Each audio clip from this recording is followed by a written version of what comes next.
Hello, and welcome to Revamped, a rewatch podcast that revisits my top favorite shows and movies. I'm your host, Brandon Alexander, joined by my co-host, Courtney Autumn.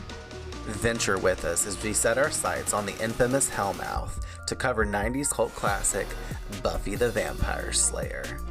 Follow along from the beginning, spoiler-free, as Courtney views the show for the first time and I revisit the series for new takes and a fresh perspective on its narrative. Each season, every episode, in order, we will follow Buffy Summers and her friends to examine their character development, the show's underlying themes, along with its major story arcs, all while engaging in conversations, sharing our own authentic thoughts and feelings to what's unfolding before us. So sharpen your stakes, load your crossbows, and join us as we explore the supernatural world of Buffy the Vampire Slayer. Let's get into the episode. Season 1, Episode 8, I, Robot, You, Jane. I wish I could say that in a computer-esque, typey, glitchy. I need Malcolm to come on there and be like, I, Robot, You, Jane. This episode aired on April 28, 1997, and it was written by Ashley Gable and Thomas A. Sweden, and directed by Stephen Posey. Pocket full of posy, he said. Bring around the rosy posy, he said. And this is the episode of Buffy where, centuries after being confined within a book's pages, the demon Moloch is inadvertently unleashed into cyberspace during a digital upload project by Willow. As she begins to engage in online conversations with the disguised malevolent entity, she unwittingly becomes a conduit for his dark influence, leading to her and a few students' corruption who are then compelled to do his bidding. I slapping when I write these synopses out. Everything on the internet is one sentence or two sentences. Every episode synopsis online, IMDb, Wikipedia, they're all super short. And I'm like, how can I make this better? So it's like almost like giving a plot within the synopsis, a plot-sopsis, if you will. A plot-sopsis. I don't know, but I've been having fun with them. I sit there and spend a lot of time writing them, and then like I configure these words, and then I'm like, all right, synonym for this, synonym for that. And I'm like, it's expanding my vocabulary immensely. And by the time we're done with this podcast, I'm basically going to be a scholar when it comes to literature because I'm going to be able to read. I mean, I do believe it, but also I feel like you're doing a really great job. And somehow I feel like there needs to be a job for you where you get paid to do this with shows in general, or just like someone gives you some material and they're like, here, describe this in your most creative way. And that's your job and you get paid to do it. I feel like should be a thing. Let me get my money. And then I just lie and use AI like everyone else in the fucking world. Disgusting. This episode generated by not AI. That's our stance. Either way, getting into the episode a little bit, as far as initial thoughts go, I did mention beforehand, and I'm going to preface again, that episode 8 is ranked lowest and least liked across the series, which is not surprising because I'm now realizing that you can come to the same statement as, in my opinion, I can say out of all of them that we've watched so far, this is the one I would not revisit first. I would watch Teacher's Pet before this. I might even watch The Pack again before this, just because there's more going on. It's more fun. It's our Willow-centric episode. We get her in the hot seat and she's dealing with her stuff. The gang has to try to save Willow this round versus any other time it's usually Xander that's been in trouble or somebody else random or, the whole time with Sunny. Which the whole world about to be in danger if Moloch gets his hands on all that stuff, because all the stuff they say later, like the power that somebody that has in that state, I'll talk about it later. I don't know if you watched the Avengers movies, but the second one, Age of Ultron's like that. He's made from new technology that Stark Industries or Tony himself was making, and he boots him out the system and revamps everything.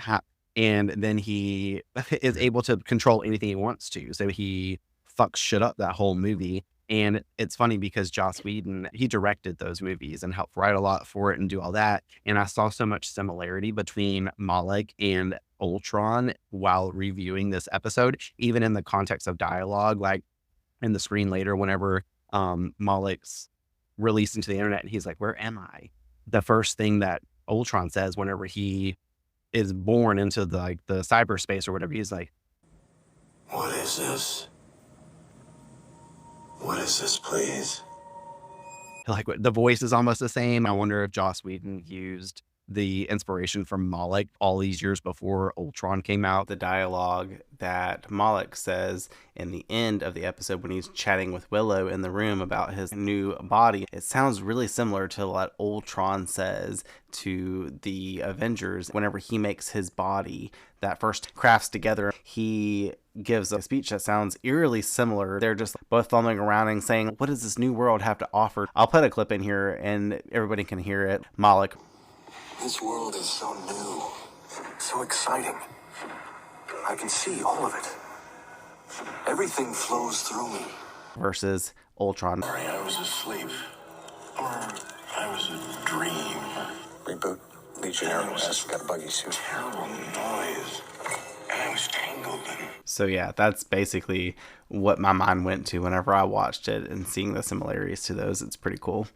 Fun little thing, but to me, overall, this episode isn't as great as the others in comparison. I do like the premise of it overall. Very clever to have a demon that's found in a tome and released into the cyber world. If he'd had the time to really take hold, he could have corrupted the entire world and caused devastation at the masses versus the slow roll he had whenever he was just purely demonic form in his early days. I love the interactions this episode between Buffy and Xander as they work as a duo to help Willow. Xander is actually amazing this episode. He didn't manage to piss me off. I got a good bit of laughs, and he provides a lot of comic relief through the whole episode, which is nice because he typically be getting on my nerves with his antics, and I didn't once feel the urge to wish him a severe fucking off. We also get the introduction to new cast member Jenny Calendar, the computer teacher played by Robia LaMorte. She was given serious flirty vibes all episode as she pushes Giles' buttons, and it was nice to see someone closer to his age interacting with him versus just the student. But this is clearly one of those Monster of the Week filler episodes, and we have no direct dealings with our big bad, the Master, but it helps to set the dynamic of the team up more and put Willow, like I said, in that hot seat of danger, similar to Xander and Teacher's Pet. And I guess technically the Pack, even though he wasn't really in a danger seat, he was just being a dick lick. As always, what were your thoughts on the episode of initially going in? Pretty much the same. I definitely left feeling like it was different from all the other episodes, but in a way that didn't overshadow them at all. Like it was definitely not my first pick. Like you said, it was probably more my least favorite of the ones that I've seen so far. So definitely on the same page. The one thing I was curious about was why they chose this theme for the first Willow-centric episode. You know, I didn't know if it was because of her character in the show and if it was easier to align her with something like that because of her place in the show and what she does already as far as like computers and stuff like that. She's like the person who researches everything. So of course she's the vulnerable one, you know? So anyway, it had me thinking a lot of stuff, but yeah, it was definitely missing a lot of the action and a lot of the intensity and a lot of the like scary stuff that was happening in the other episodes before, because I was just getting to that point where I was finally like, oh shit, this is actually scaring the absolute shit out of me. And in this episode, I was just like, what the fuck's happening? Everyone's reaction ever to this episode. But also there was this element of this episode being so ahead of its time, and that it had me looking up stuff. Like I had to look up when did AOL come out? When did AIM come out? Around the time that this episode was coming out. That's why they jumped into it. And it was a way of telling the story. And Giles was giving so much pushback throughout the episode. And here we are with the introduction of computers and all of that, saying, because this was the way the world was sweeping up into, like the points that Jenny makes later about more emails being sent out versus phone conversations. Don't you mean e-letter? E-letter, yes. E-letter, excuse me. They don't call it emails yet. But it flashed forward all these years later, and now we're so high-tech and immersed in this world. They were just on the precipice of these big changes. The computers, obviously, the scanning system, all of that. Willow's handheld scanning them damn pages in with that, half-assedly, by the way, because that thing's all caught to the side, and you know she's not getting all the words. But it looked like we're reading. It's all manual, and like the computers were boxy and stuff. And now here I am sitting here on my MacBook Air, and it's like as thin as a piece of paper. And we're digitally speaking and looking at each other right now through the screen. So, hello, I am Alec. I want to say though that I'm pretty sure I read that AOL and AIM and all that shit came out exactly somewhere like within 2 to 4 weeks after this episode Oh, aired. shit. So I thought that was so interesting because I was like, was this like a promo The for internet. AOL? Like, because Buffy was such a big show, so it had such a large audience. So they were like breadcrumbing everybody already. Like, guess what's gonna happen? It's not AOL You Instant Messenger. It's AOL Instant Moloch. know? But also, I don't know if you noticed it. This is what made me look it up to begin with, because I was like, did AOL come out after or before this? Because in this episode of Buffy, there's the notification of an email coming and it's like, you've got mail. But AOL hadn't come out yet. Oh, like the icon. Oh yeah, that's actually in the It's like literally the same in the exact Buffy thing. Bite Me book. She mentions as like a continuity error and problem that they mentioned that on the computer when it wasn't even connected, because it shows there's no internet connection on her computer when that message comes out. And then they say you've got mail, but that was before even like Tom Hanks and Meg Ryan were all going crazy on their little movie. Well, that's stuff. Yeah, yeah. I know. I wonder. But it didn't even exist. And then I wondered if like AOL stole the notification sound from Buffy, or if this was all like a planned thing. Like it literally was one of those things where they breadcrumbed people because they were like, you'll get this notification, like the younger audience will get it stuck in their head. And then when AOL gets released, they'll think it's cool and they want to sign up because Yeah, they want to start getting emails and they want to hear the you've got mail thing. And then they'll think they about should have coined the phrase. You and these damn breadcrumbs, though, we gonna have your ass a whole gingerbread house built up as some I'm gonna have me a whole this fucking loaf. German ass bitch talking about some damn breadcrumbs all the time. It's gonna be fun when we get to the end because we're speaking on this too. Did German nature of yourself pick up on any weird background subtext that was in the episode, kind of as a hidden layer? Not that comes to Cool. mind, like All straight right, away. cool. Well, Ooh, I'm yes, and when excited we for get this down to the ritual. end, when I read more of the fun facts section, which we will be doing fun facts at the end, if we have a new little piece we're going to throw in here, I'm going to start throwing in some Buffy information for Courtney that I've been finding interesting upon my studies and reading, deepening my Buffy research, my Buffy love, my Buffy everything. Either way, before we get into the episode, I do want to take a moment really quick to also mention again that we will be taking a break from airing an episode next Friday the 29th, so that way we may properly enjoy the Thanksgiving holiday. We hope you guys will enjoy your fall holiday, and we will be back for episode 9 to air on December 6th. With that being said, we can go ahead and sign on to the interweb and get into the episode. In every generation, there is a chosen one. She alone will stand against the vampires, the demons, and the forces of darkness. She is the Slayer. We open at a castle located in Italy, the year 1418, as Carlo, a man with the most awkward bowl cut, is called toward a demon with green skin, huge twirly horns, and red eyes. We come to learn this is Moloch, who is hell-bent on the corruption of humanity, questioning the adoration and love of Carlo. Placing his clawed hand atop Carlo's head, he speaks to him in beautiful Italian for a demon. Mi ami, ti adoro tutto. Tutto quello che desidero, il tuo amore. This statement roughly translating across the screen in subtitles to paraphrase, he is promising to give him everything. All he wants in return is Carlo's love. Carlo agrees that he is betrothed by Moloch, and he gives him his love. Pleased with that decision, Moloch snaps Carlo's neck, and the crows begin to call. Okay, so we out here neck snapping. I got it already. That's how he likes to kill. He's like, you're dead.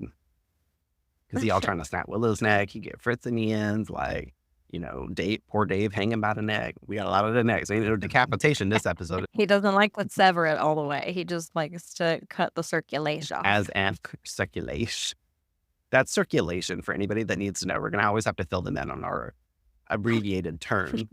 We cut to a room of men dressed in robes, also speaking Italian. They mention Moloch the Corruptor and how he's been released again, and how more are falling to their doom under his mesmerizing power. They must put a stop to him, bind him again with a large book he holds. They must form the circle he instructs. As they gather around him, he begins to perform a ritual. Moloch, moments after Carlo's demise, is seen taking notice to the fact that they are performing this ritual elsewhere. He calls out, "No," because that's how he sounded. Okay, so this book has Moloch's face on it. Are we to believe that he's been bound in this tome before and released before as well. How many times do you think this has occurred? I guess the point of my question is, how many times before this do you think that this book's been around? Like, because this is a demon, so he could have been here as an energy way before these motherfuckers started imprisoning him in that book. Because obviously this was his book, his face is on it, is the point of the beginning of my statement. So it's Malek's book. No, but that's actually a good question that I didn't put into perspective because I didn't question the time at all. You know, I wasn't like, wait, hold on. How do we get from 1418? You just been chilling? Yeah. I guess that's what got my gears turning, because they say he's been released again. So clearly this book is from him being released, since it's already got his picture on it. And this book looked like it's from some 1418. Did they have book from 1418? Like, I needed that. I will say too, I have some fun facts about Malek in general. He's actually a real entity. He's not somebody that they made up. Oh. I love Malek. Praise him. Praise. Now I can say it and know what it means. I know. I love it. I love it. We talked about that in the prefacing New York episode for Like a Nurturing, didn't we? All right, great. Sorry, guys. I'll get back to the script. The man with that open book that we've been bitching about for 10 minutes is chanting intensely. By the power of the circle of Kalis, I command you, demon, come. He better be glad that that demon did not take that a little bit too literal, because this could have went way elsewhere. I'm just now coming to this. That was not written in my script. But I'm like, I could touch did anything. you? But I thought it as soon as that scene ended. I was like, well, they could have worded that I differently know, right? in the Put script. daddy in it or something if they want to go there. Well, We get shots of him continuing his last statement as Malek begins to groan and shout before bursting out of his demonic form and becoming orbs of light that travel to the book and begin to appear as words on the pages. The man closes the book, which we've stated that has Malek's image on the cover. He seals it into a box, stating that he prays this cursed book shall never be read again, so the demon will not be loosed in the world once more. The point of view is from within the box as they seal the lid closed on it, and we fade to black. We cut to Sunnydale High School library as the lid of the same box is slid off, and we see Buffy staring at us from within. Oh, great. A book. She says as she pulls it out. We get our classic cutscene transition magic here as Buffy opens that thing right when it goes to black. The top slid right back off and Buffy's standing there staring at it. I'm like, oh, fuck. Here we go. Bullshit, but also beautiful transitions, as I love to state out and point them out when we find them. Giles states that he's gone through the new arrivals and to put that one in a certain pile. Dave, a student we meet this episode, offers to place it over there for Buffy, which she claims seemed like a Willow-friendly pile. They quickly change it from shot to shot, but Giles' hair initially, when he first makes this statement, it's all messed up and chaotic because it was a little bit more dialed down whenever the rest of this little scene went on. He's visibly overwhelmed and flustered. What is going on with this poor man in his library? I'm not supposed to go to that part of the episode just so I can see this. It's cute. We take notice to Xander, Willow, and another student named Fritz are cataloging various books for record, and Willow is scanning them into a computer so they have copies of the text in digital form. Giles instructs that when he's examined the tome, they can skim it into the computer. Miss Calendar, who he introduces to us as the computer science teacher, steps into frame to correct him. Scan it, Rupert. Scan it. Calling him by his first name, Rupert. I think this is where we actually learned Giles' first name, Rupert. I don't think we've heard it yet. I know we've discussed it, but I think this is the first time. It took me by surprise. I was like, oh, that's his first name. Yeah. We had a conversation about it like So- episode 3 or something like that. But I can't remember if it came up because of that or if we were just talking about Rupert. Who knows? We'll have to figure that out or not, and we'll never talk about it again. But his name is Rupert. And that she knows their ways are strange to him, and soon he will join them in the 20th century. To which he informs her he has no interest in modernizing his methods and becoming a slave to the idiot box, referencing the computer and how he will continue to prefer a good old book. Fritz chimes in with how printed pages are becoming obsolete. Information is an entity, not bound anymore. The only reality is virtual, and how if you're not jacked in, you're not alive. And then he leaves the library. Miss Calendar thanking him for making them all sound like crazy people, but uses his comments to state Giles. Fritz comes on a little strong, but he does have a point. You know, for the last 2 years, more email was sent than regular mail. More digitized information went across phone lines than conversations. Giles regarding this as a genuine horror, she concludes that they can wrap up this session for the night and everyone head home. Willow stating she's going to stay behind and do a few more before heading out, asking Xander, who has already jumped up grabbing his shit to go, if he'd like to stay with her to help her. He laughs and asks if she's serious for returning. Yes, it was a joke I made up. I Everyone says their goodbyes. Xiao says that he's going to also linger a bit and he'll be back in the sections for Middle Ages. Miss Calendar smirking at him, asking if he ever left. Moments later, Willow is seen scanning now the book containing Malik into the computer. As the pages upload into the system, she types away as we see the words disappearing from the book just before she closes it. And apparently she does not see this happening because she is not paying any attention. And moves to set it back within the books that she's completed, not catching the computer screen fade into black and the letters appearing, typing into the screen, "Where am I? Where am I?" He said. He said, "I'm Ultron." AKA I'm Malik. And then we fade to black and we get the Buffy theme. Great. Roughly a week later, we open on a shot of Buffy calling out to Willow in the halls at the high school, who walks slowly, visibly smitten with a smile on her face. Buffy catches up and confronts her. Willow stating that she didn't even see her or hear her. "Who's Buffy?" she says. "What is up?" She tried to call her like a million times the previous night, but her line was busy. Willow admits that she's sorry and she was talking. Talking to, Buffy wonders, but Willow isn't giving it up that easy. Buffy, happily agitated, glares at her and states the friend code of not having secrets and she needs to spill the deets right now.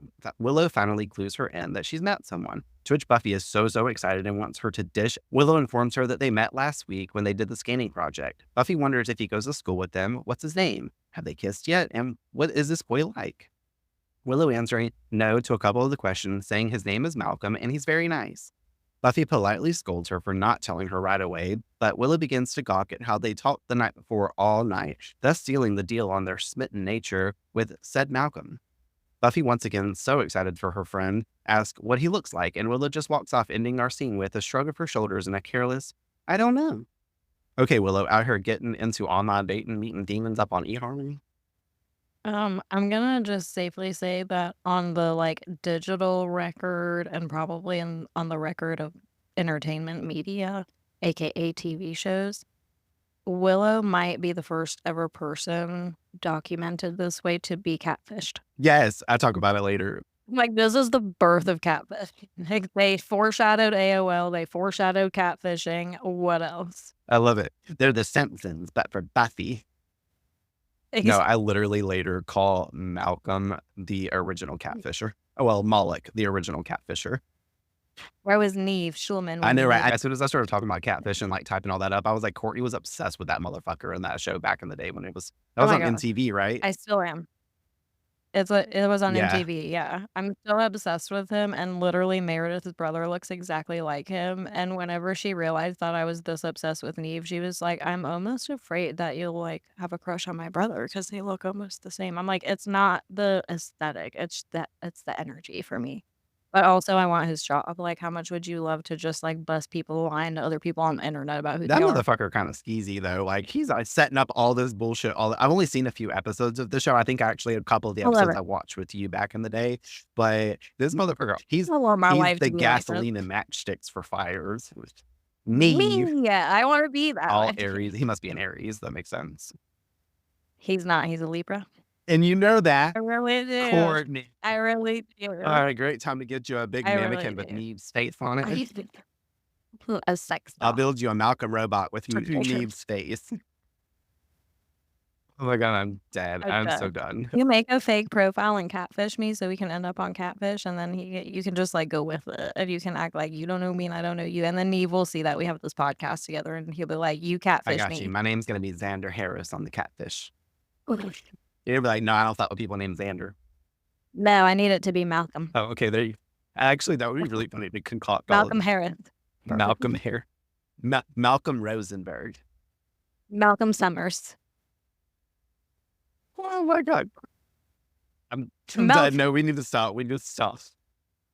This is going to be our funnest episode because of all of this. Don't cry. You're over here with tissues wiping your eyeball. Damn it, what was I gonna say? Oh, I was gonna say Malcolm Michelle Gellar. That one's my favorite. Malcolm Michelle Gellar. It's not the SMG, it's the MMG for me. Back into this episode. We arrive in the computer science class as we pan by Fritz staring hazily at his computer screen. I'm in a daze right now. Dave mirrors him on the opposite side computer, talking aloud to his, stating, "Yes, I will. I promise. as we see Buffy and Willow walk in, and Buffy's still on the subject of Willow seeing a guy without even knowing what he looks like. I understand, Buffy. I totally do. I ain't replying to nobody. Ain't got a face pic. If you got a blank ass profile, don't message me. That's just gonna be a literal delete as soon as that message comes through.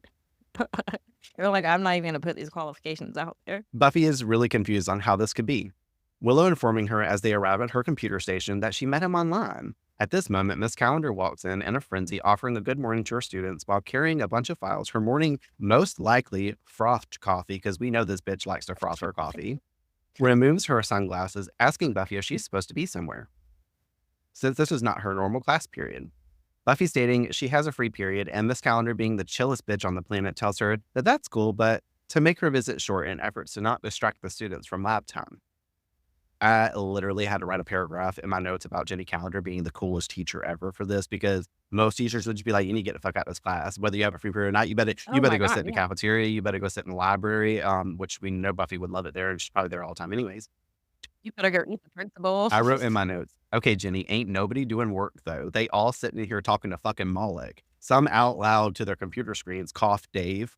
But also, can we comment real quick on how much of a babe Miss Calendar is? Her fits are banging throughout the episode, and she wears fun hairstyles. Like, she's got this crimp look here, which is 90s amazingness. She does it way better than Cordelia's been doing it in the past episode. It's totally working for her. And also, like I was saying just a moment ago, how chill she is. She lets Buffy stick around versus being a bitch teacher. She reminds me of my favorite art teacher in high school, Miss Robin Justice. I used to tell her I had a free period all the time, and I did not. So I could chill in there with my other art friends, or when I was dating my girlfriend, Amanda, at the time. But she would always let me linger in the class and hang out, no matter what, really without any questions asked, especially, because I lied to her. But I also wanted to, when I got on the subject of thinking about Miss Justice, I wanted to put in here that this one time, I was literally like walking in the class trying to put mayonnaise on my sandwich. Like, so I was talking with Kayla as we were walking into the class, and it busted all over my hand. And she gave me a hug when I came in the class, because I loved Miss Justice. She was the coolest teacher. She wasn't like Principal Flutie that was like, we can't be hugging people, stuff like that. She was just always so comforting. She was like my initial spiritual awakening, I swear to God. But either way, I had that mayonnaise all over my hand, and she gave me a hug when I first came in, and it's an awkward side hug. And I put my arm around her and I wiped my mayonnaise all over her artist apron. And me and my friend Kayla called her mayonnaise for like 2 years after that. And she was always like, what does that even mean? And I was like, teenage me was so diabolical, but for no reason. I loved her so much though. You're like, I loved her, but I smeared mayonnaise all over her. Well, I didn't mean to initially, but then I was like, well, I'm already here, so I wiped off the rest of it. But like, Kayla was the one initially was like, every time she would come over to bother us, like, you guys doing your artwork? We were there laughing in class. And she's like, leave us alone, mayonnaise. I'm like, stupid me just thought it was the funniest thing ever. But either way, Miss Justice, if you're listening, I'm so sorry that I used you as a napkin. Anyways, Buffy takes a seat by Willow as she receives an audible "you've got mail" notification, the one that Courtney mentioned earlier that did not come out around this town. Opens it, and it's an AOL instant message from Malcolm, aka 𝙁, telling her that he's thinking of her. She thinks this is so sweet. What should she say back? Buffy, sensing some premature wigging, admits that he is seemingly sweet, but doesn't think that she's rushing into this a little fast. Willow doesn't pay that any attention and says that she should reply she's thinking of him too. But worried that that might sound stupid, Buffy tries to reel her into focus land, asking what she actually knows about this guy. Willow replies bummed that she knew Buffy would react like this. Buffy admits that she just wants to make sure that she's careful. It could be different than what she thinks. With this statement, we see a webcam watching them from the side of the computer. It zooms in onto Buffy's face. This thing is pixelated as fuck. I be thinking my light camera on my MacBook is not that great compared to yours, but no, this is what I feel like, honestly, looking at myself. It zooms in onto Buffy's face. Then we flash to what appears to be an office where another computer in that office turns on by itself and files are being ransacked. Cycling through student files and landing on Buffy's document, the file is transferred to the computer that Fritz is working on, and a message appears on his screen for him to watch her. Okay, so I have to admit I was totally wrong here. We don't actually learn Buffy's real zodiac sign this episode, like I told you a long time ago. So unfortunately, we have to wait all the way till season 4 for her to say it herself.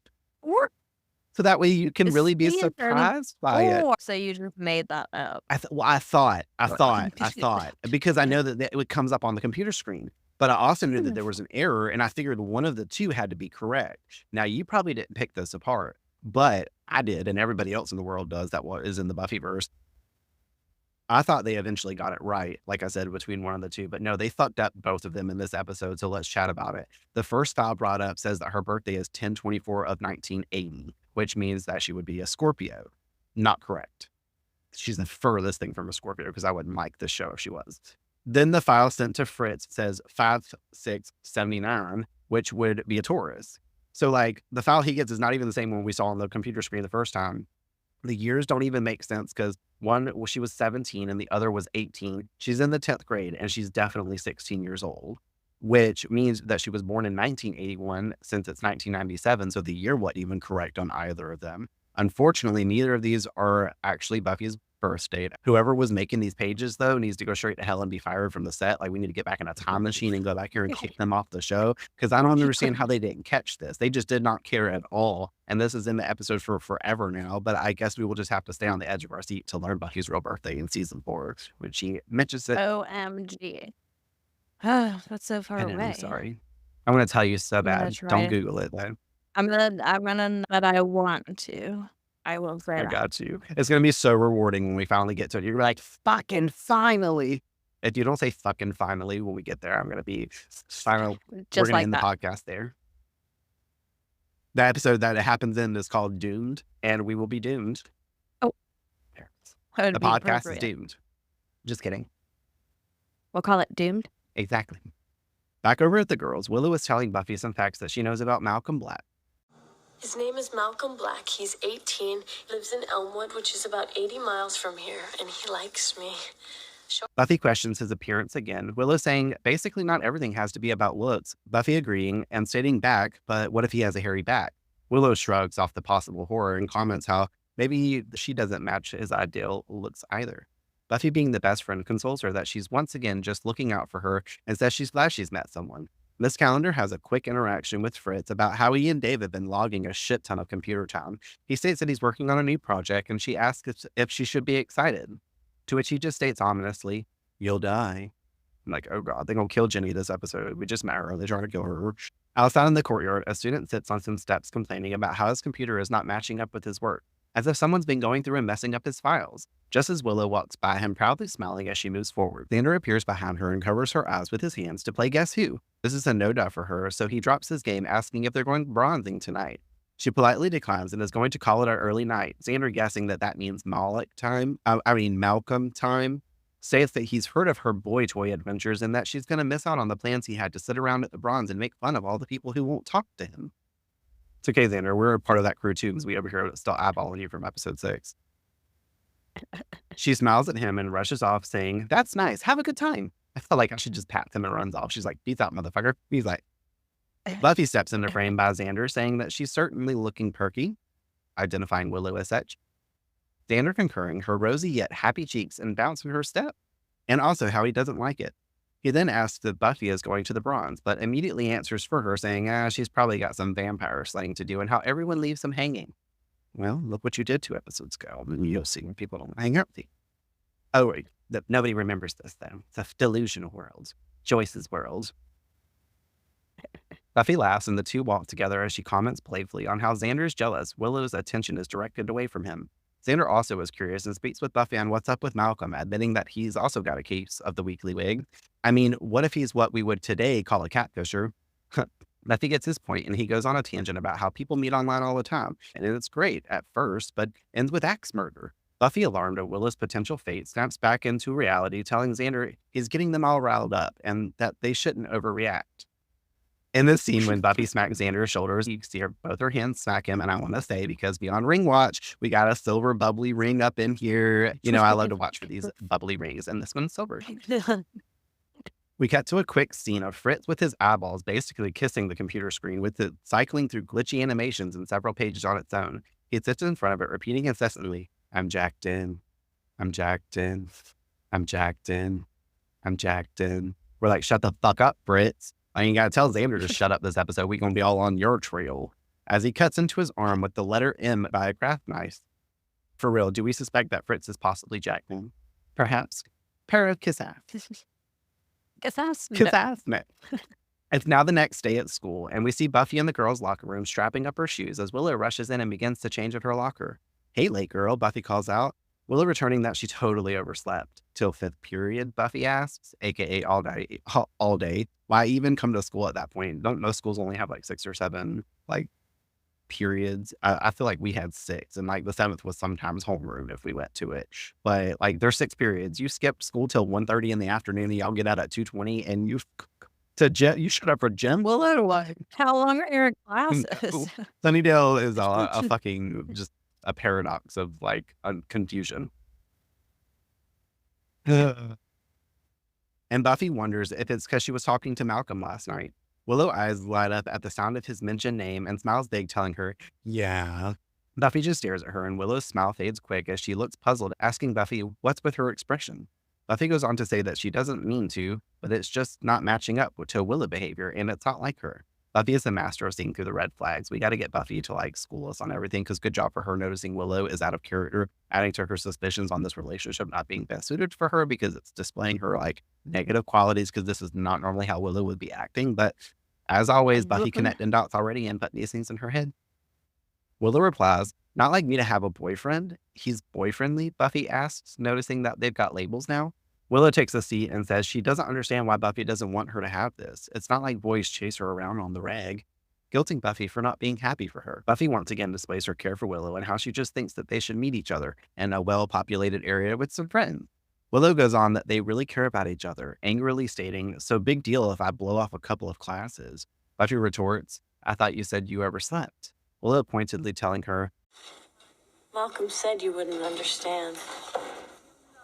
Buffy closes her locker, telling her, Malcolm was right. and walked out of the room. I was like, all right, good job, Buffy. Fucking act like a bitch to your friend, because your friend's being a little fucking cunt right now. Like, nope. Later in the day, Buffy comes into the computer lab to talk with Dave. He's hyper-focused, hacking away at his computer. After a few times calling his name, she nudges him and spooks him. He asks, what does she want? If he has a spare moment, she says, very pointed, eyeing his computer, she wanted to ask him something. She starts to say he's a computer geek. Genius, correcting herself, and she was curious how she could go about tracing a letter from an online entity, like the actual location of the computer the person's sending them from. She starts to confess that Willow's got this boyfriend named Malcolm, and just as she's about to say he's giving her the wigs, he looks over at Buffy, cold and straight-faced, telling her, leave Willow alone. What? Calm down, Dave. Anyways, how about you right now? Like, he's like, you've been on this computer way too long. She asks, what does he mean? He states that it's none of your business. She smiles at him, asking, Dave, are you Malcolm? And at this point right here, I was like, that would be so sweet if technically he was Malcolm, and like they're just chatting back and forth and he's too nervous to talk to Willow. Maybe that's why he's so fucking jittery. No, worse. But even though we know what's going on initially, I was like, from Buffy's point of view, this would have like wrapped everything up, and she would have been like, oh my God, okay, go for Willow. Y'all would make a like cutest couple ever. He turns back to a screen stating, of course not. He looks deeply stressed, and she tries to ask what's going on. He shuns her, saying he will talk to her later. He's got work to do. Buffy gets up, walking off, commenting to herself, and so do I. And she walks by Fritz, who is mean mugging the fuck out of her, having overheard this whole interaction. Dave and Fritz are wigging me the fuck out, because Fritz is especially creepy. That whole episode, I was just like, Fritz, what is going on with you, buddy? In the library, Buffy is telling Giles that it's not just Willow. Dave and Fritz are also acting wicked jumpy. Giles telling her that those boys don't seem sparkingly normal as it is. She says that he needs to trust her, and he says he does, but he just doesn't know how to advise the situation. Thank God they're finally trusting Buffy at jump. As computer science fills him with a childlike terror, it's not in his element. He offers that she could tell Dave, see what he's up to. She remarks, what, like in dark glasses and a trench coat? Oh, please, I can work it out myself. We cut to outside of the school. Dave is getting into his car as students leave for the day. Once he drives off, Buffy steps in the frame wearing dark sunglasses and a long velvet brown coat. I gasped and laughed out loud here because I forgot about this scene. And I was like, more of our cutscene transition magic. Because as soon as she's like, please, I'm not going to fucking do that and look like a damn Inspector Gadget, bitch. But then all of a sudden, bam, here she comes with her fucking glasses and her damn trench coat. And she even ankles her glasses down. I thought it was humorous, though. We'll call her Buffy the Spy. Well, but I will point this out because you're always making a point about how Buffy is very hyper aware. And I'm like, how Buffy, the most hyper aware person, going into a situation that she knows potentially could be a high tech situation because there's obviously technology involved here. And you're not going to bother to look for a camera. You mean when she's standing outside? Hope you just Yes. watch it. Like, what the hell? I know they had cameras still in the 90s outside of businesses anyway. Well, as there clearly was outside of CRD. Anyways, at CRD, which we don't find out yet, but we will in a moment, we see Dave arrive at a factory-looking setting with the label CRD on the side of the building. Oh, we do learn it here. All right, there we go. CRD. We're at CRD. Buffy is stalking him, watching him from behind a fence as he enters. I had to comment real quick, but how did Buffy get here at the same time as him when he's driving and she didn't herself drive? She got her fucking Segway and she was vroom vrooming right behind his ass. Even though Segways did not exist, I'm coining it that they did in 1997. Right. She had her Razor scooter. She was getting it. Even though those came out in like 2001, so I need to stop. But for real. Oh, I got it. She brought her running shoes because clearly she must be running after his car. Like she ran all the way to the zoo and ran across town with Angel to get from the 3 to her house. Slayers do have that extra speed perk, so I guess her, Segway is useless. It's either her running shoes or the Segway. She chooses one of the Segway was dead that day, so she had to use her running shoes. She forgot to charge. She brought her running shoes to school because she was training with Giles and then just ran after the car afterwards. She changed them real quick and they matched her brown coat. They were velvet. All right, great. Anyways, suspicious looming music is playing as Buffy continues her stalking. As we see inside the security camera feed of CRD is aware of Buffy's prowess. The feed is being sent to the school computer that Fritz is always literally glued to. He says aloud she's close and asks what he should do. The computer screen goes black and Malik types to him, "Kill her." This loser is pleased with this decision. He says it sounds ravishing. The next day in the library, Buffy, Giles, and Xander are going over Buffy's tracking skills and the appearance of Dave at CRD. She couldn't get close enough to gain more info on what it was, but conveniently, Xander informs them that it's Calax Research and Development, a computer research lab. He knows because his uncle used to work there as a janitor before it permanently shut down the previous year. Buffy points out it looked functional. Okay, so we've arrived at this little point. You know how I told you to watch for Buffy's wardrobe in this episode? Were you able to do a such? I don't think I caught it. I honestly forgot what exactly you said to look out for, so I think I just missed it. All right, great. Well, to throw it out here, and I didn't know this until I think maybe, I don't remember if Buffering or if it was Becoming Buffy podcast. One of the two of them pointed it out. Buffy wears t-shirts throughout the episode as 3 main outfits besides her trench coat and all that other shit. On the first t-shirt that we have at the beginning of the episode, there's a cat on. And the second t-shirt, she has a logo of a rabbit on it. And then the last one, her shirt has a dragon on it. And if you break down and get each letter of each symbol, they spell out CRD, cat, rabbit, dragon. And CRD is the name of the place that's Malik's operating at. That is super stupid, but crazy. the wardrobe department was obviously collaborating with the writers here for some little fun hidden Easter egg type shit for us to possibly pick on if you're paying attention.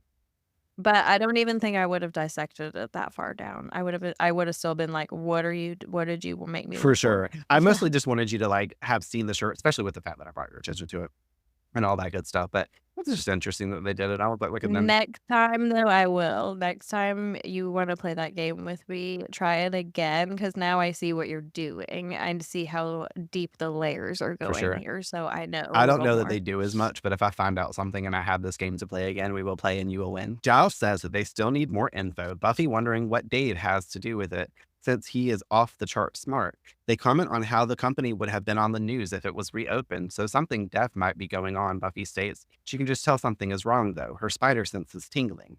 Giles is oh so confused, asking her spider sense, her letting him know that it's a pop culture reference. She should have realized that would go over his head. In my notes early on when I was taking them watching the episode, when Buffy first gets that tingle, I wrote that she's getting the Spidey tingle, and not even remembering that she mentions it here 10 minutes later. And I laughed to myself for a moment because I couldn't figure out if I subconsciously knew that she was going to say it because I've seen the episode a good handful of times.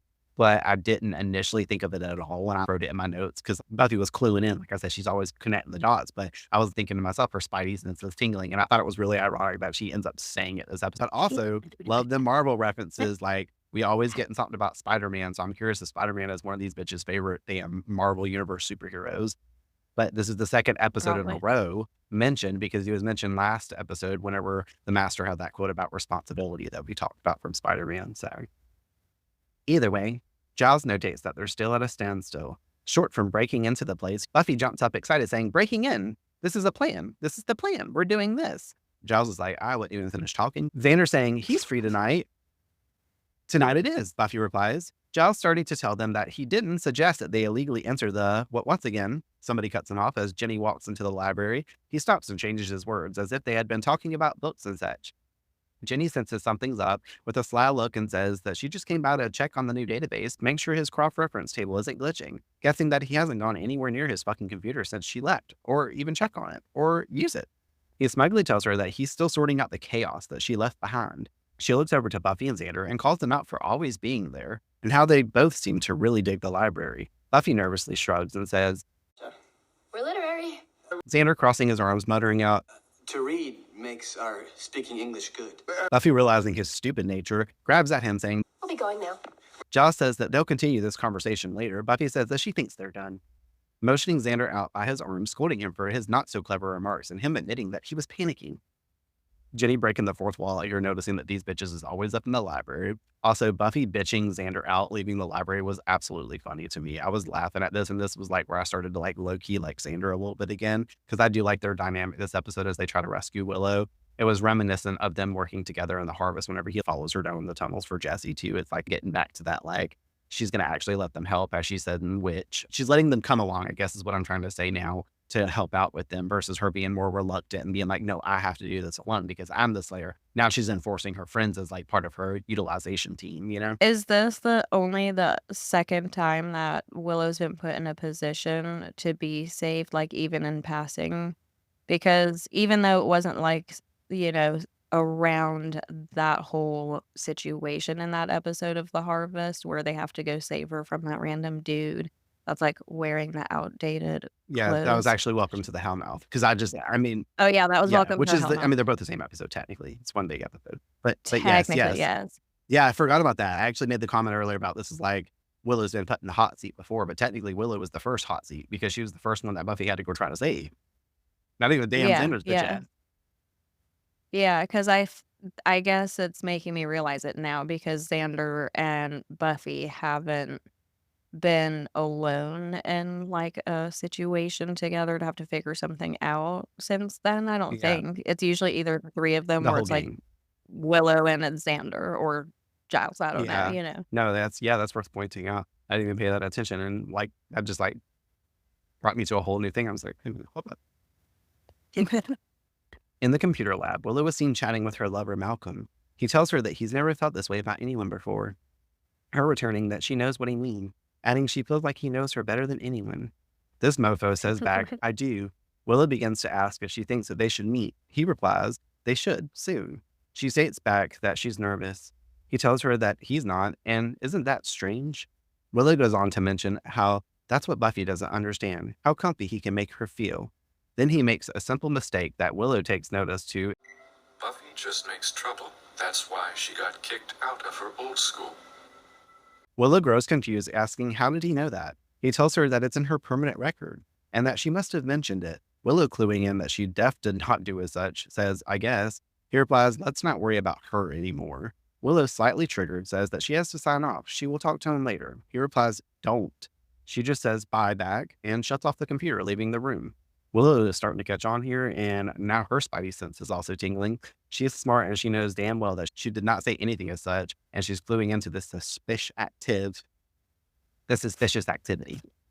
Back in the library, Miss Calendar and Giles are still together and bickering. She's calling him a snob for his obsession with books and how he hates computers. Over this dialogue, he admits that human interaction is becoming obsolete and people are being manipulated by technology, ushering them away from standard times towards the new era she's mentioning they are entering. She says to him, he'll just have to be happy here, I guess, with his musty old books. She takes a seat on the main table and begins to fumble through the book that Moloch was contained in, Giles speaking to her that his musty old books have more to say than any of her fabulous web pages. She takes to notice the emptiness of the book, remarking how this one doesn't have a whole lot to say. What is it, like a diary? How odd. Giles says, adding that he hasn't looked through all the new arrivals. He closes the book to look at its cover. His face changes and he noticed Moloch's face. She asks, what is it? He tells her, oh, it's nothing. I'm guessing it's a diary. He lifts the book from the table and takes it to his office, telling her, well, it was so nice talking to you, an attempt to end their talk sesh. She confirms that they were in fact fighting. He disappears into his office stating, oh yes, must do it again sometime. He's like already in his head, like checking out and disassociating from the whole conversation just so he can get out the fucking room. He's like, yes, it was great. Doesn't even know what he's saying. Like, Giles, calm down. But also, Giles versus Jenny is still killing me this episode. I cannot, and I'm living for it.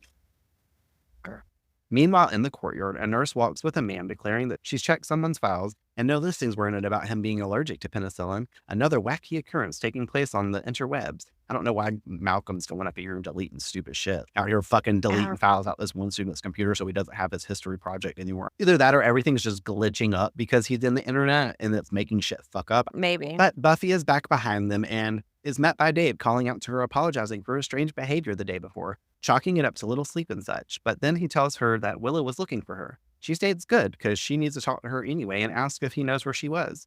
Him telling her that she said she'd be in the locker rooms. Why would she be telling him that? I guess because they're all hanging out in the fucking computer room all the damn time. It's all suspicious to me. Oh, Dave, you need to get the fuck out of here. Buffy tails off in that direction. While he is left there looking rather sketch, Buffy makes it there, calling out for Willow as it looks a bit empty in the locker room. We see Fritz turn on the showers. Buffy moves that way, thinking that maybe she's in there. But no, it's just running water. She moves in to cut the water off as we get a point of view shot of a light fixture above the stalls with a cord that's been clipped hanging down into the pathway of the water, quickly flooding the floor. Clearly set up to electrocute our Slayer, Buffy standing there in the puddle as Dave runs in screaming for her to get out. She looks down, noticing and hops out of the stalls, looking down to her shoes, smoking as Dave runs out. For Buffy ain't just got to worry about demons and vampires out to get her. Them damn humans a threat too. Of course, they're under the influence of a demon, but still, life as a Slayer poses not so good for a long, healthy life. I also wonder if a Slayer has ever died from electrocution, because Slayers are probably dying at the hands of demons all the time. What if one just accidentally like electrocuted herself trying to like plug up a toaster or some shit? Like, fucking went out. You know what I mean? She's just over here trying to make her morning bagel. You can't be invincible from everything. Exactly. Well, if you're a Slayer, you would just get blow back, I guess, and you got steamy shoes. Oh, her shoes are probably smoking from all that running she's doing. That's really how she gets her head start. She electrocutes herself, and then she says... Exactly. He heads out to the computer lab and is freaking out at the computer about how he can't do it. Moloch reminds him of his promises and how the project is almost complete. He won't have to do it again. Dave is mad, wigging at this moment, and Moloch decides gaslighting is the way to go and starts to list off how he can... Your laughing kills me. That was the best. Moloch's deciding that gaslighting is the way to go and starts to list off how he can give him everything. He's done so much for him already. All he asks for is his love. All right, I'm having flashbacks to Carlo. Dave is not having it and says to fuck off, essentially, when Moloch brings up a notepad on the screen and begins to auto-type out, reading along a detailed suicide note he intends to stage Dave's imminent death with. It reads as follows, and we're going to insert the clip here so everybody can just hear this creepy-ass motherfucker. I'm sorry, I've been a terrible person. I'm a coward, and I can't go on living like this. Forgive me, Mom and Dad. At least now I'll have some peace. Remember me. Love, Dave. He's like, forgive me, Mom and Dad. Love, Dave. The fuck? And then, damn, fucking creepy-ass Fritz is behind him, glaring him down. I'm like, oh, God, I see what the fuck's about to happen now. Fritz is finally about to have his moment. He's been waiting to kill somebody this whole fucking episode. He's like, Moloch, I'll do it. I'll do it, Moloch. He's been trying to like really get Dave to do his dirty work. Obviously, he had that #1 position. And Fritz is back here as the fucking redheaded stepchild over here carving M in his fucking arm. I'm jacked in. I'm jacked in. Like, jack off to Moloch already, Fritz. We know you're doing it. Like, fuck. Anyways, he kills Dave, I guess. But we flash forward in our cutscene transition magic. Right after that, knowing what's going to happen. I'm going to kill Dave, Xander shouts out to Buffy in the library. Her having just told him of what happened, she says he tried to warn her. Xander stating what we are all thinking at the moment. Warn you that he set you the fuck up. Giles brings Buffy over some tea, commenting on how if she were anyone but the Slayer, she might not have been here with us anymore. Buffy is really confused as to why sweet old Dave would do such a thing. Giles getting up to grab Moloch's book, letting her know he believes he knows why. In the Dark Ages, the souls of demons were sometimes trapped in certain volumes. They remained locked within the book, harmless, unless the pages were read aloud. Unless I'm mistaken, this is Moloch, the Corruptor. A very deadly and seductive demon. He draws people to him with promises of love, power, knowledge. Preys on impressionable minds. Suggesting that Dave and possibly others have been under his influence. The three go back and forth about how he was released, and if he was, wouldn't people have spotted a huge demon walking around town? Giles is confused because he doesn't know who could even read that. It wasn't in any language people around them could decipher. Buffy, of course, being our queen of realization, asks Giles where was the book. In a pile with the others, he says, that were scanned, he notates. They all look over to the computer with the scanner sitting near them, Xander saying, and that released the demon. Buffy concluding, no, he's not out here. She points to the computer. He's in there. Giles moves over to it, declaring that the scanner read the book. Yes, because that's the scanner's job. I see why Giles hates technology after all this. It brought Moloch out as information to be absorbed, he goes on. Buffy gets on the computer and tries to delete the files that Willow scanned in, but before she can go to empty the trash, Moloch in demonic form appears on the screen. Stay away from Willow. It is none of your business. So that's what Malcolm looks like, Buffy states after finally getting a clear visual. Although not clear because that shit was megapixelated as fuck. And I thought it was interesting that he still chose to appear on the screen in format of himself. That's the only time we ever see him like that again, because obviously he goes into his robot body later. But I'm surprised he didn't just type him on the screen. He would have got the same message across, but I guess it had to freak us all out. And also Buffy's been asking all damn episode, what's Malcolm look like? What does he look like? What does he look like? Now you know, bitch. They come to the notion that he's not just there, he's virtually everywhere. It could cause some serious damage to the world with that resource of power, reach far too many people to corrupt, or worse. Xander asks what they can do to stop him, Buffy first stating that they need to find Willow. They take off to search for her, Buffy of course heading for the computer room first. But instead of finding Willow, finds Dave's dead body floating in the room by his neck, hanging there like the mom from Hereditary while she saws off her own neck, with the note printed and attached to his lifeless body. The one that, Malcolm had wrote out about her. About him. I'm saying her because I'm thinking of the mom through Hereditary now. Xander is trying to reach Willow by phone at home as Giles paces in the library. At least it rings, so they know that she's not online. Buffy comes back in and lets them know of Dave's dead self, guessing that it was staged, perhaps a job done by Fritz or some other zomboid from CRD. She says her and Xander need to go to Willow's home to see if she's there. In the meantime, Giles needs to find a way to get Moloch out of the net. He goes on about how he does have the record of the ceremony to perform, but that is for the creature of the flesh. This could require different circumstances. She suggests that he find Miss Calendar to help, to which he doesn't know how he is going to tell her about the whole scenario and not sound like a loon. Then he needs to come up with something else, Buffy demands, and her and Xander take off. Our next shot, we see Willow entering her home. She seems to be alone and heads to her room, unpacking her book bag onto her bed. The computer says, "You have mail." As she moves over to read a message from Malcolm. "No more waiting. I need to see you. Get here now. Come over. Bring Doritos." I don't know. She feels wary and shuts off the computer. It turns itself back on and presents another message to her that she just stares at as we hear the doorbell ring. She rushes to it thinking it's dear old dad who's forgotten his keys again. But nope, it's Fritz, who attacks her with a lovely cloth filled with chloroform. "No more waiting," he states as he drags a passing out Willow away. This motherfucker out here doing all this shit. I thought it was cool how we got to see Willow's bedroom and home in this episode. Just a little taste of it. We will get to see it in future episodes a little bit more. In the library office, Giles sits reading through a book as we hear various situations being reported on the radio of online problems. Miss Calendar knocks on his door saying that she got his message, what's so urgent. He thanks her for coming and lets her know that he is in need of her help. But before she says anything, he needs her to believe something that she might not want to. He fumbles with his words for a moment, not finding the words, just comes out and tells her there's a demon in the internet. She looks at him and says, "I know," as he looks back at her unnerved. Did you think in this moment that she was behind everything? A little bit, yeah. I was like, is this like a Miss French thing? But less obvious. Just I didn't see it coming until now, or what? I think I know Jenny across the series, so I don't even pick it up in my head that I was watching. And I was like, oh, I forgot that they try to red hair her ass, that maybe she's the person that's doing this.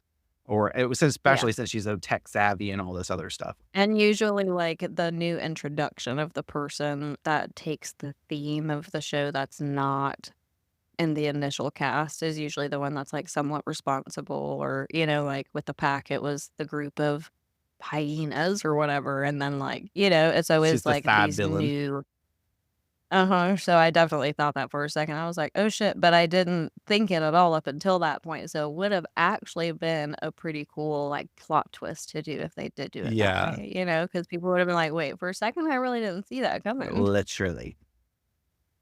Well, Buffy and Xander make it to Willow's, notice that the door is open and she's not in there. They go into her room and they see her computer and Malcolm's message flashing on it and decide maybe she's at Moloch Central CRD. Hoping Giles will back them up, they head that way.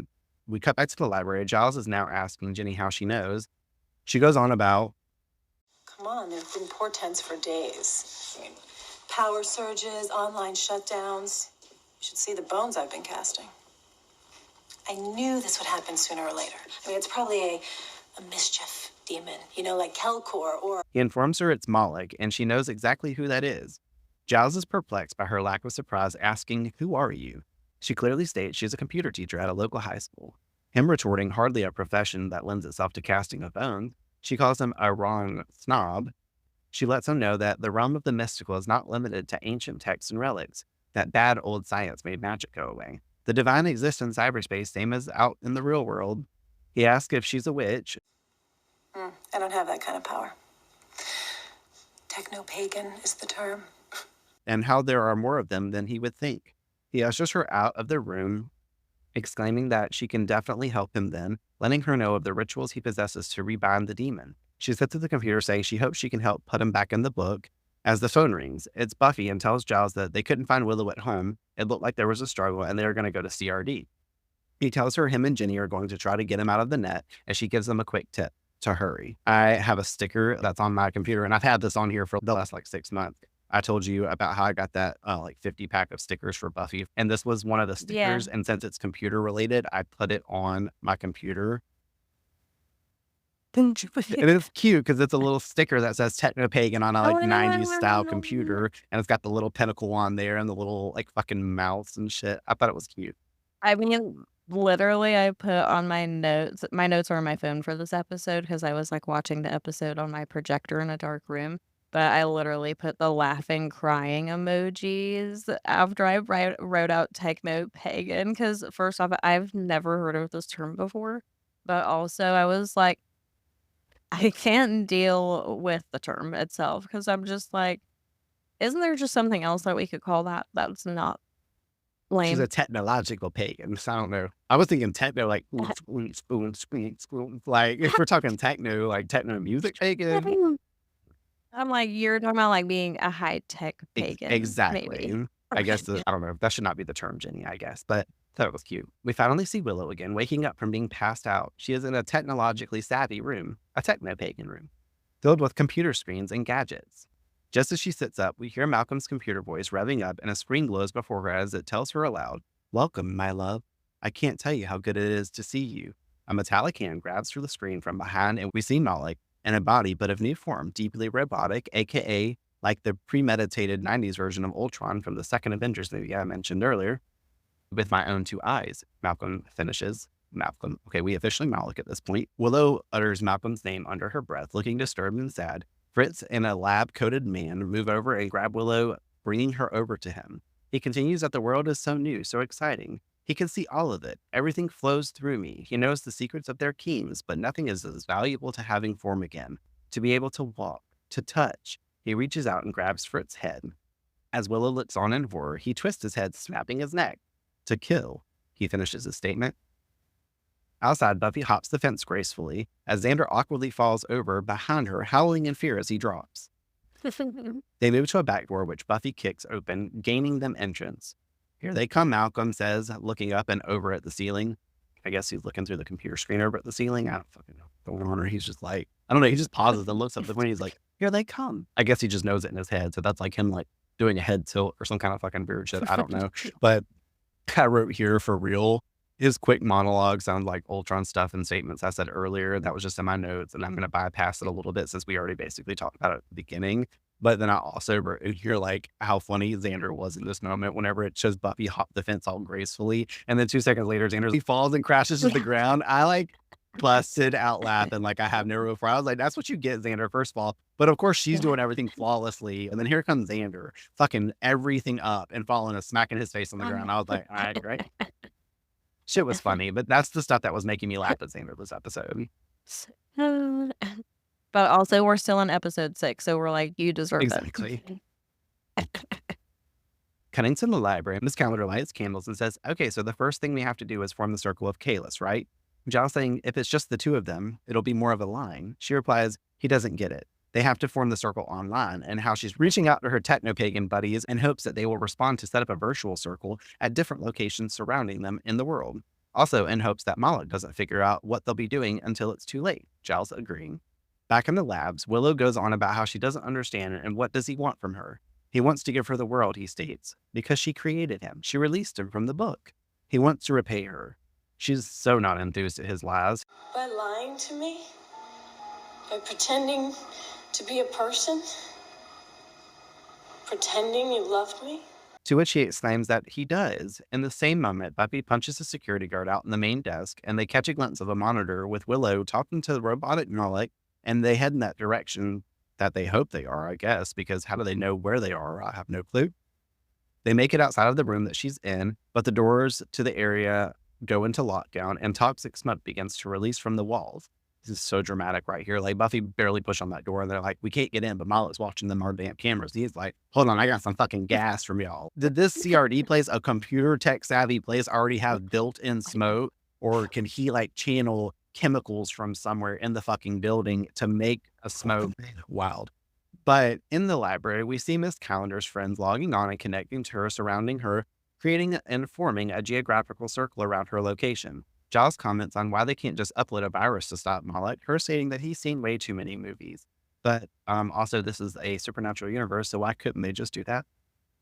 Could have been a lot easier, but we got to have the dramatics. We got to have Giles screaming, "Demon come!" All right, great. Giles is trying to get the demon off now. Off the internet, sorry. But they are ready. He needs to read out the stuff and she can type it. He begins to read the binding incantation as she types it. By the power of the divine, by the essence of the word, I command you. We see Buffy dashing at the door, failing to gain entry again, as the smoke is filling in, and we can hear Buffy banging inside the room as Willow claims to want out. Let her go, she begs. But I love you, Moloch states to her. She is not having it and tells him she's not his, will never be his, and he goes slumpy for a moment, looking defeated, dropping his head, then picks it back up again, saying, pity.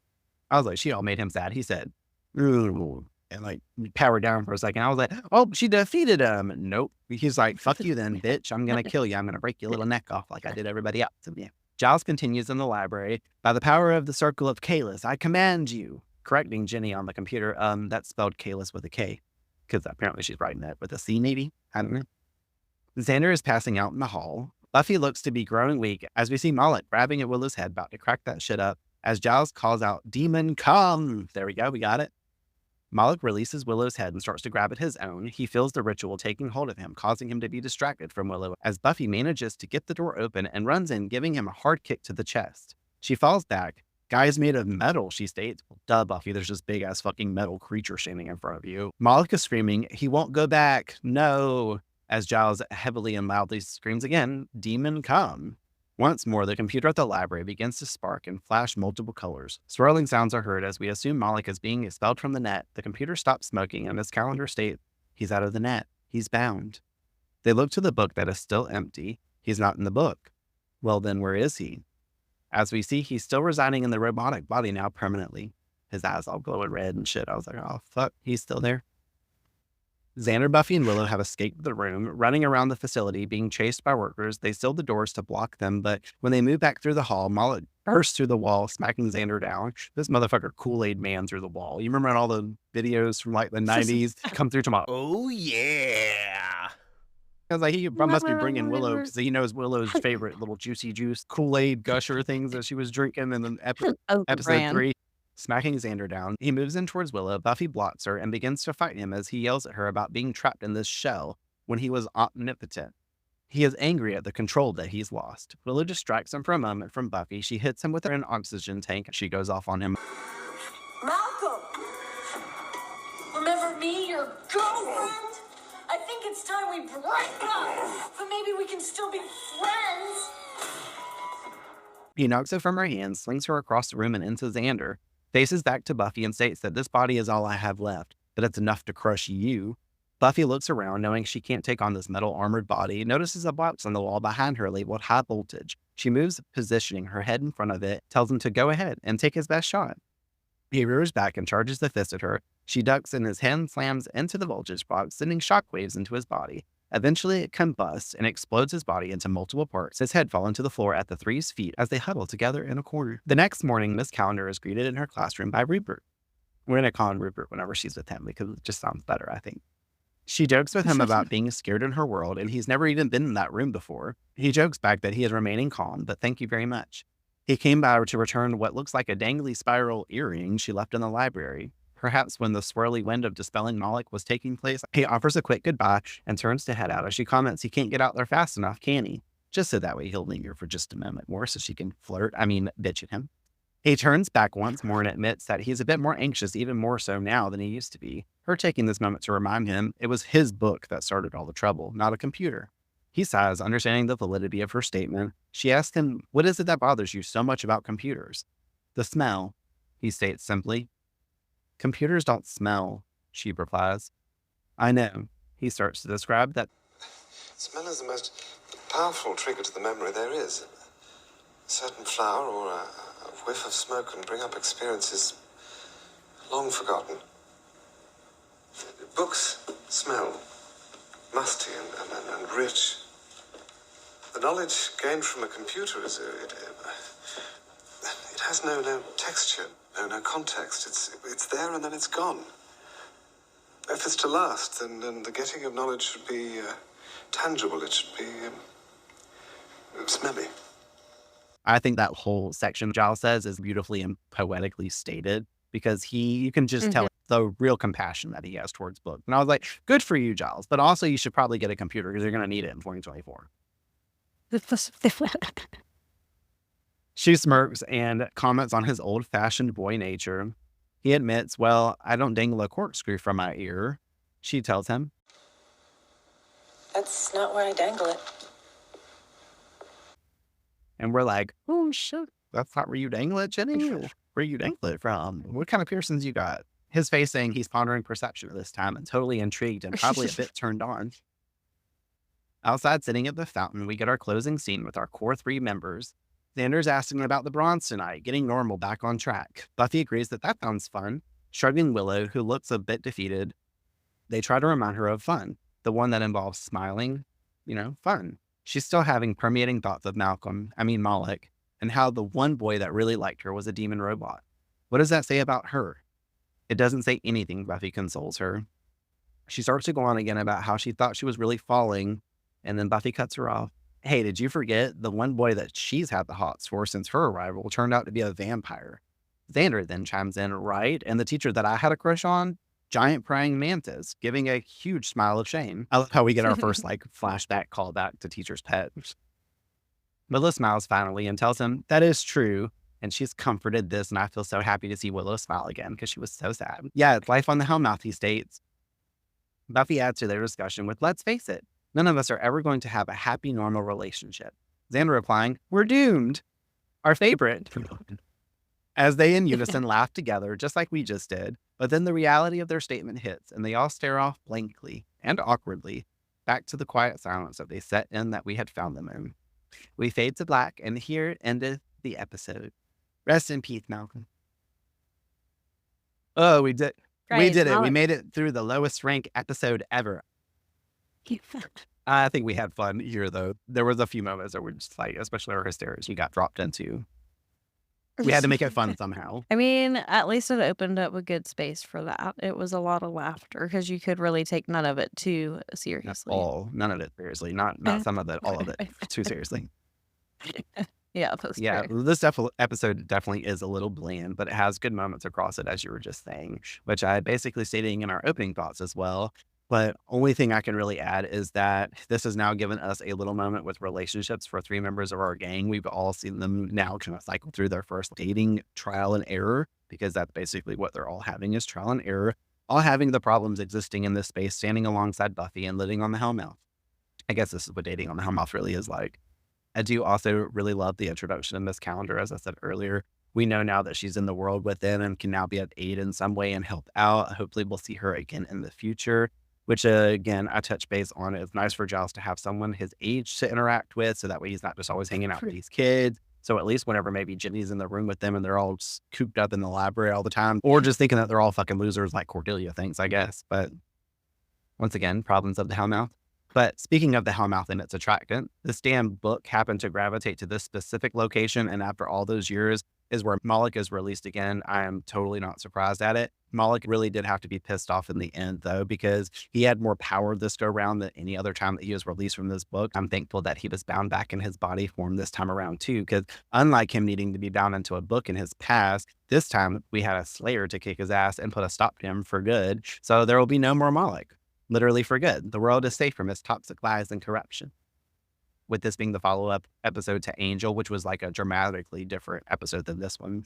And like I guess they tried to brighten it up this episode. We didn't see any of him this episode. And I thought that they would at least have like a scene somewhere across it. So that way we knew he was like, okay, or like whatever. I mean, I guess he was mentioned at the end in the closing scene when Buffy's like talking about being in love with a vampire, but I'm surprised Willow wasn't like, whenever she was talking about her relationship with Malcolm in the beginning, she was too distracted. But she should have like asked Buffy, how's Angel doing? They like don't even mention him. They're like, we want you to forget about Literally. Angel. And that way, when we bring him back again, you're like, oh yeah, Angel. But yeah, that was pretty much all my thoughts. Do you have any closing thoughts on the episode? Yeah, so I don't know. I'm shocked you didn't mention this, and maybe I'm the only one that picked up on it. But Fritz reminded me of Luke. Did he really? How? Yeah, How 100%. so? Like, just he reminded me if Luke had been a human, that's how he would, number one, look. He would look just like that. And then the way he was talking in such a monotone, Yes. it was just like, it was giving Luke the whole time. And that was kind of giving me the Weekly Wigs, especially when he just kept repeating the shit about being jacked in. And I was like, or he was like, if you're not jacked in, you're not alive. I'm like, first off, what are you fucking talking about? What are we jacking into? Jacking off to Mullen. He had Right. the tissue by his keypad because as he was typing on a keyboard, he had the other hand busy actively. And it wasn't just cutting M's into his arm. He was also spreading the jizz around, you know? We get nasty and freaky this episode, but Fritz Real. deserves it. But honestly, I forgot to comment on it earlier whenever he did like get his neck snapped. He totally deserved what was coming to him after he fucking killed poor Dave. Because you murder someone, you deserve to get murdered yourself. But he didn't even care. Yeah. He was like literally like jizzing in his pants when now like put his hand on his head and he's like, "Oh, he's touching me. He's touching me." Like, fuck. Do you have anything else? Literally one of my notes I remember putting, I love how crazy this episode is because it was just like so all over the place. Like it started so normal for me, like this flashback, this intense energy, this like, you know, we're getting introduced to this grand plot. And so I'm like, okay, all right. Yeah, we're back in like the 1800s, 1400s, whatever. We're Italian, trust your inner Italian. And I was just like, I'm here for it. This is going to be great. And then when it took this turn, I was like, this is just so crazy. It's all over the place. We got catfishing, we got foreshadowing AOL and instant messenger and scanning shit with your fucking webcam. Like, where's that at? We still don't have that. Literally, though. Scan. MacBook, I scan. mean, I guess that's Just- actually pretty accurate. We do not have that, do we? Well, that's a good time, I guess, to go into our metaphor section because we're getting on the subject of catfishing again. As far as metaphor goes in this episode, many have a hard time truly deciphering it. Mark Field just comments on the subject of false idols in his book, how Willow was seduced by Moloch as a false idol. So we could say that the influence from the wrong people can be a diabolical thing, and that could be the overall thing. But in my opinion, and for the time it originally aired, Giles has some key comments in the episode, especially in the beginning with the detest of technology as it pulls us away from the old ways of doing things. It is something he doesn't relate to, and he doesn't agree with the lack of connection that it could bring for people at face value, which I personally agree with, but not to mention it renders his books useless as there are no longer tangible substance, like because he really likes to actually touch the book, to smell the book, do all those things. Now we just read everything online. Of course, he would be pleased probably to know how many people read online and through Kindles and things like that, that people will read book launch. They're able to take them with them and, you know, compose a fucking shit ton of books. You can have like 200 books on a Kindle ready to go, but you can't carry around 200 books with you. So, I mean, it has its benefit, as does the internet and everything else in technology these days. But In that, through a 2024 lens, where we are on the heavy upswing of techno-savvy life, we see the benefits of having Google at our fingertips to gain information instantly, text and call whoever we want to when needed. Communication is still happening in that point. And there are certain great advantages to things nowadays because of computers and the digitized age we live in. That being said, it does have a downside at times. I can't count how many times that I've been on a walk downtown in populated areas and people are just walking with their heads down and on their phones, not interacting with life around them. Drives me crazy. Many sit and just scroll through TikTok and Instagram all the time. But it's wild, and people really get lost in the world too versus the world of actual experience. As a spiritual person, and I'm sure you would agree, that's upsetting that people don't actually like tune into being present. And that's one of our hugest approaches to life, is just remaining present. When I go to concerts and stuff, I will take a video of like my favorite song just so I have something to come back to. But I don't record the whole song. I don't have my phone constantly out recording the artist the whole concert and posting it to my Instagram story or Snapchat, like whatever. I don't even have Snapchat, but doing that stuff where people are just watching the whole concert through their phone. I'm like, I want to actually be here in this moment and experience it. And people don't do that anymore, which drives me crazy. And a lot of false personas are created through the veil of people's profiles on social media too. I think it is the type of stuff that Giles feared, and him today would probably still prefer his methods and substance, which is also a good point to say that this episode helped to introduce us to the world of catfishing, because Malcolm, aka Malik, is perhaps the original catfisher of the times. I said that earlier, but here we are again. And that also gives us the false portion of false idols that Mark mentioned in his book. You can't always confirm who you're talking to when it comes to meeting strangers online. Ask Willows. You really could be chatting with an axe murderer, as Xander fears. It's totally happened before. So many people have met people online, or even picked up by like a fucking Uber, that the person just doesn't give a fuck. They just signed up and they're like using Uber to kill people and eventually get caught after they've done it 7 times. It's just the way the digitized era isn't like the best and most positive thing, because they have something to like physically hide behind. Regardless, this episode in most of those ways is ahead of its time with introducing some of these key elements in the digital notion of the world, and some with benefit and some without. That's basically what I got on that for metaphor and like how I viewed the episode going through, because it hit differently this time watching it through. I think I might skip this episode next rewatch. I'm watching it with somebody I have to like see it with. I think I might actually skip this one. You're like, I'm never watching it again. Whatever. But some like what I'm going to call fun facts, even though it wasn't really all that fun. I sourced it from that Buffy Bite Me book by Nikki Stafford. Moloch is a real demonic entity, as I started to say earlier. He is known and feared as a pagan deity, believed in origin. The cult that worshipped him was called, I think, the Canaanites is how it's pronounced. For when his name appears in the Bible, it's in reference to them. And Moloch's worshippers would sacrifice their children, often their firstborn, to him. Apparently that was because of him. And in the Bible, when Satan fought against heaven, which I know nothing about, Moloch was the strongest fighter on Satan's team. To get into the stuff I was going to tell you about earlier with the German stuff, the episode has strong Nazi ties and nods to it. Moloch can be seen similarly to Hitler for his followers and the control he has over them. The internet seems to be a positive wave of the future, as Nazism was to many, and the dangers that became apparent, it was too late to undo by that point. Fritz is also the word that Allied forces used for German soldiers. So I thought it was interesting that they named their character Fritz. And this is all hidden. It's like a subtext thing that other people have picked on. No one actually like commentates and says that this was like canon or anything, but this is just like what people have speculated through it.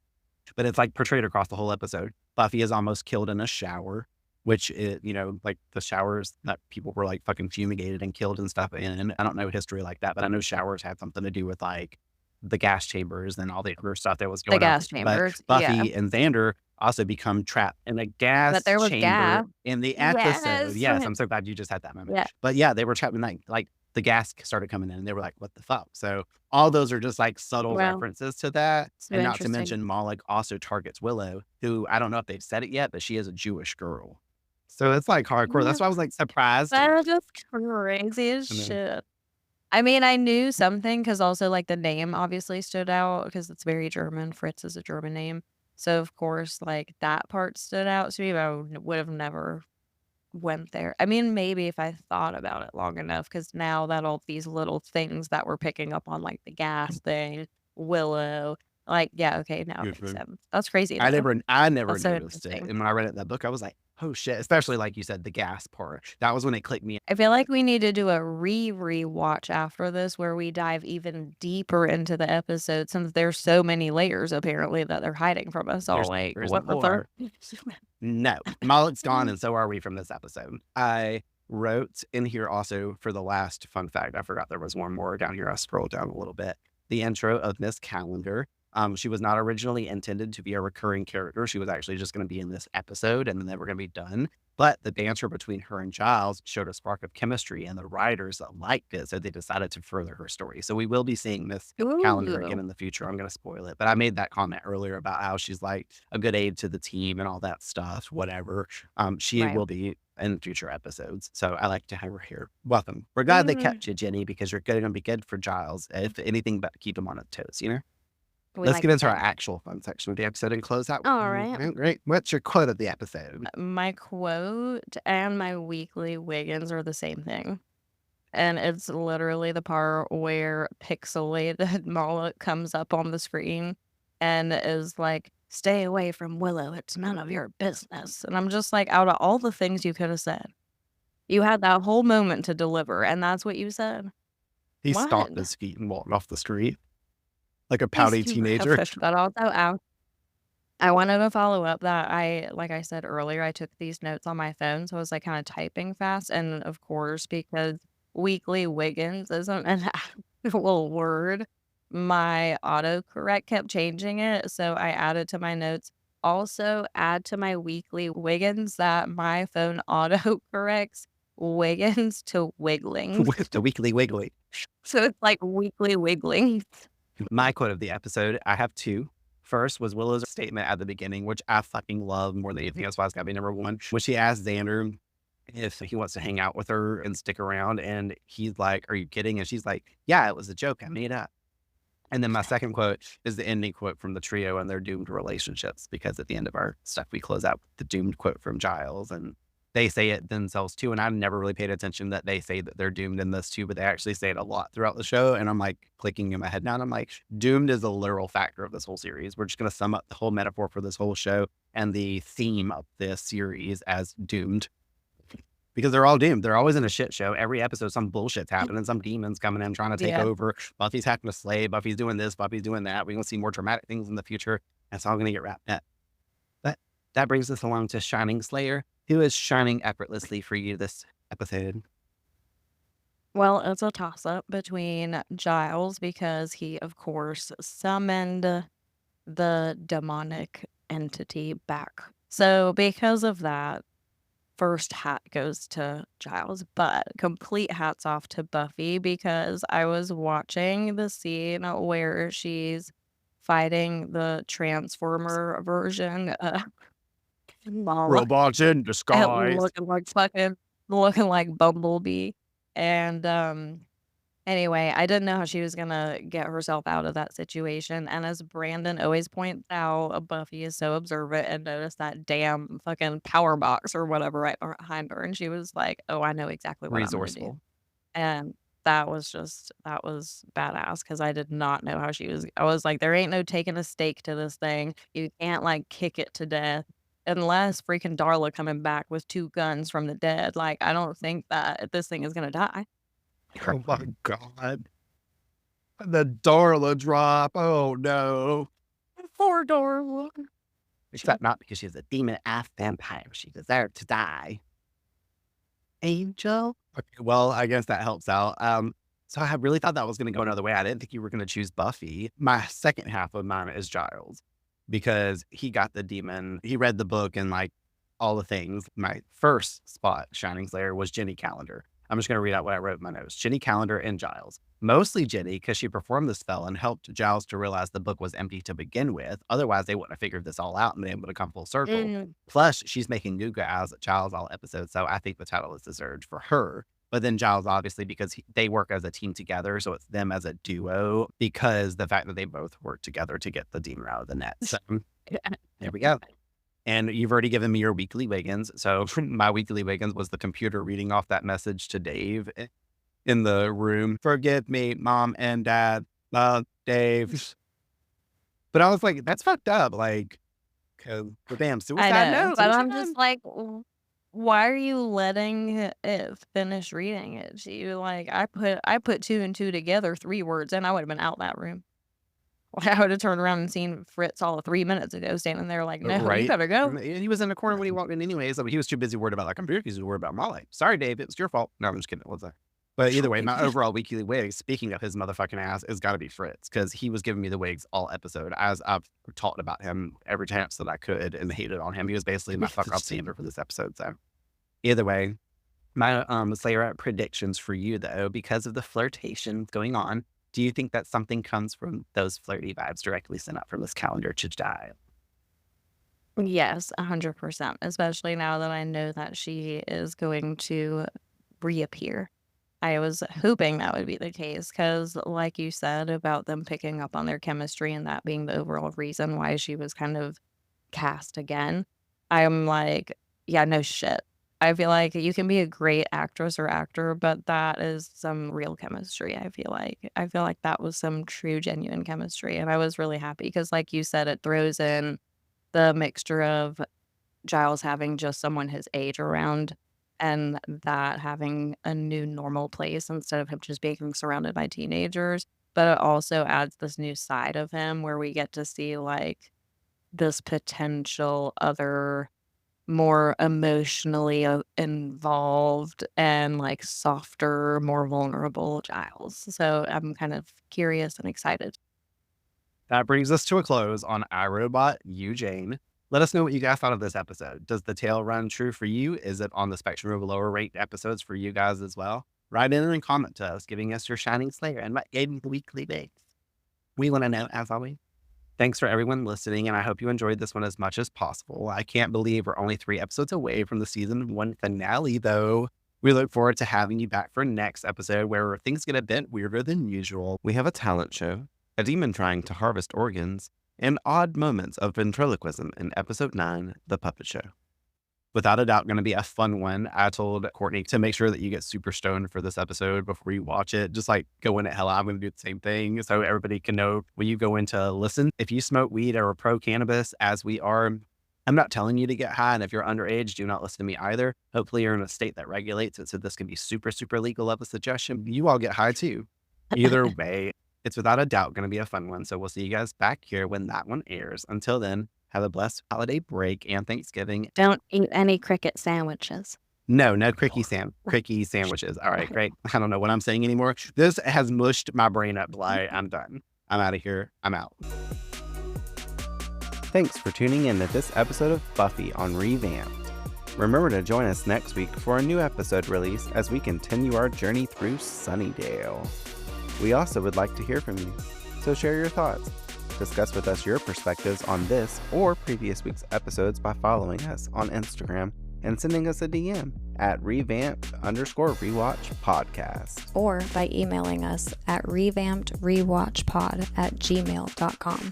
Additionally, we will be choosing one of your messages to shout out in an upcoming episode release. And don't forget, if you're looking for a friend and some unsolicited advice for the times when life feels out of orbit, go follow Life in Retrograde Podcast on Spotify or wherever you get your podcasts.